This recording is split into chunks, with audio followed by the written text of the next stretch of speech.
COVID-19 has largely disrupted university life this year.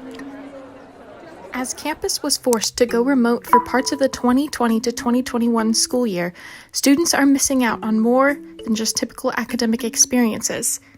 University life fundamentally changed this year with the limitations of on-campus interactions and face-to-face opportunities. The University of Toronto's campus has long been a cultural hub in which students from all over the world learn and interact together. International students in the University of Toronto's community face unique challenges this year when it comes to online learning and participating in campus life. Many international students this year have faced travel restrictions and other difficulties due to COVID-19. We've sat down with several international students to hear about their experiences and challenges this year. My name is Varun Lodaya. I'm a third-year computer science and stats student at U of T. I grew up in Dubai. Hello, my name is Armin. I am from Dubai. Hi, I'm Samantha Lau. I'm from Hong Kong. My name is Frederick Dahl-Bratton. I currently live in Norway. Varun and Armin are both in Toronto, while Samantha and Frederick are staying at home. What made you decide to come back to Toronto/stay at home this year? I have like a 9-hour time difference. I decided that, Dubai is 8 to 9 hours ahead. If it's like a 5 p.m. class, I'd have to be up like 2, 3 a.m. Between Varun and Armin, there was one thing in common influencing their decision. That's right, time zones. Switching my sleep schedule that many times during the week would not have been good for my mental health or physical health. And that's a very valid reason to consider. Research has shown that working against your natural sleep cycle can cause fatigue, sleep disorders, and eventually lead to the overall deterioration of health. And for Samantha and Frederick, staying at home just made sense. Well, I chose to stay at home. Unfortunately, I didn't really want to, but it was like the better option because Hong Kong at the time was doing a lot better. At least with the state of the pandemic, when you can't be social with other people, it has been a huge benefit to stay with my family. Yet, despite the positives, there are trade-offs to living at home. So how has your life outside of school been different this year? Yeah, trash. Honestly, prefer interacting with people in person.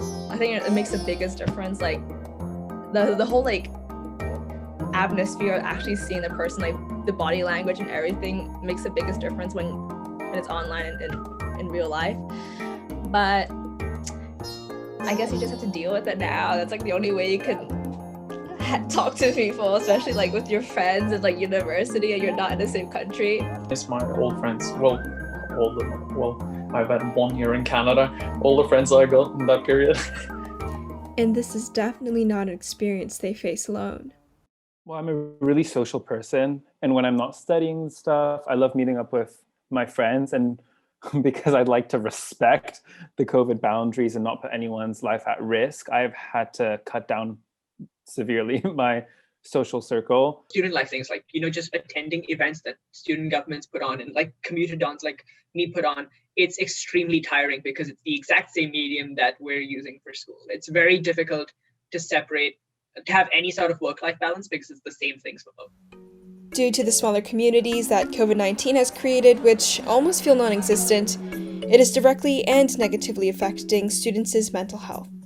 According to a recent study done on post-secondary students, 71% indicated an increase in stress and anxiety since the pandemic, one of the main stressors being decreased social interactions.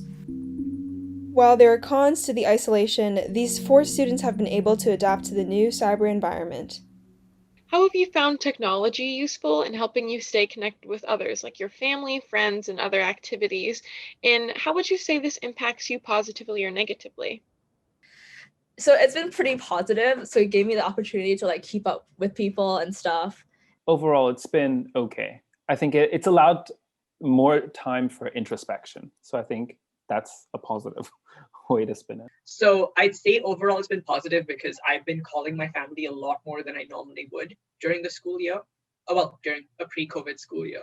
And also, I've been video chatting or video calling like this with some of my Canadian friends, right? and some of my Norwegian friends that are also studying abroad or up in other cities. And it's a huge advantage because even though you can't meet them and you don't get the same, it's not the same obviously, but you can talk to them, you can look at their faces and have a conversation, and yeah, it has been a huge relief. Despite the distances, these students have been keeping positive and adapting to the new normals.